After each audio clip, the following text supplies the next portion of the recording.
আজকের গল্পটা মহাপ্রভু ও সপ্তমী কেন্দ্রিক। আসুন আমরা ফিরে যাই আজ থেকে অর্ধ শত বৎসর আগে। সময়টা ছিল 1380 সালের 30শে আষাঢ় সোমবার।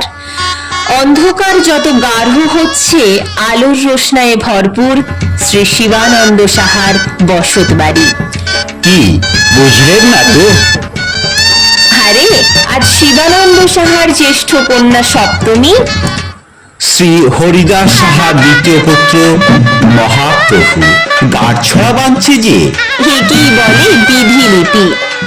নবদ্বীপ নিবাসী এক পুত্র, চন্দনের ন্যায় শুভ্র, যার গায়ের রং অপরূপ চাহনি।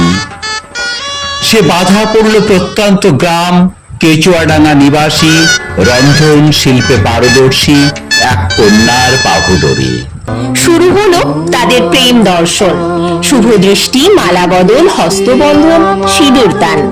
আর শ্বশুর বাড়ি যাবার আগে কনকাঞ্জলি দিয়ে মা শ্রীমতী রায়ধনীকে চোখের জলে বিদায় জানালো কন্যা সপ্তমী। শুরু হলো সংসার জীবন। ওই প্রত্যন্ত গ্রামের মেয়েটি নিজ গুণে জয় করলো শ্বশুর বাড়ির সকলের মন। ধীরে ধীরে যখন তারা একে অপরের পরিপূরক হয়ে উঠেছে, ঠিক তখনই সপ্তমীর কোল আলো করে জন্ম নিল এক ফুটফুটে পুত্র সন্তান। এইভাবে নানান আনন্দ ও দুঃখ একত্রে পার করতে করতে তারা একে অপরের বন্ধু হয়ে উঠল। পরপর জন্ম নিল আরো 2 পুত্র সন্তান। বাড়ির কর্তা তথা মহাপ্রভুর পিতা শ্রী হরিদাস সাহার অনুরোধে তারা আরো একবার নতুন করে মা বাবা হওয়ার সিদ্ধান্ত নিল। কিন্তু এবার আর পুত্র নয়, তুলোর মতো তুলতুলে নরম এক কন্যা সন্তান এলো ঘর আলো করে। শুরু হলো জীবন যুদ্ধের লড়াই।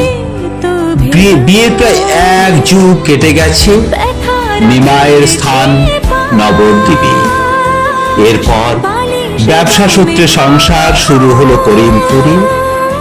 অনেক সংগ্রামের পর একটা ইট গেঁথে তৈরি হলো নিজ বসত বাড়ি, সপ্তপ্রভু আলয়। একে একে সন্তানেরা বড় হচ্ছে। গুটি গুটি পাগুলো একদিন সংসারের হাল ধরতে শিখলো। অবসর নিল মহাপ্রভু ও সপ্তমী। এরপর নাতি নাতনিদের নিয়ে বেশ ভালোই কাটছে দিনগুলো।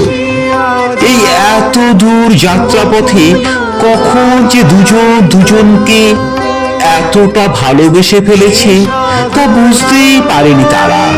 1380 থেকে 1431, 50টা বৎসর পেরিয়ে দুজনেরই চোখে আনন্দের বন্যা। কারণ ভালোবাসার মানুষটাকে 50টা বৎসর তারা ছুঁয়ে দেখার সুযোগ পেয়েছে যে এক অসম্ভব সুন্দর অনুভূতি, পরম পাওয়া।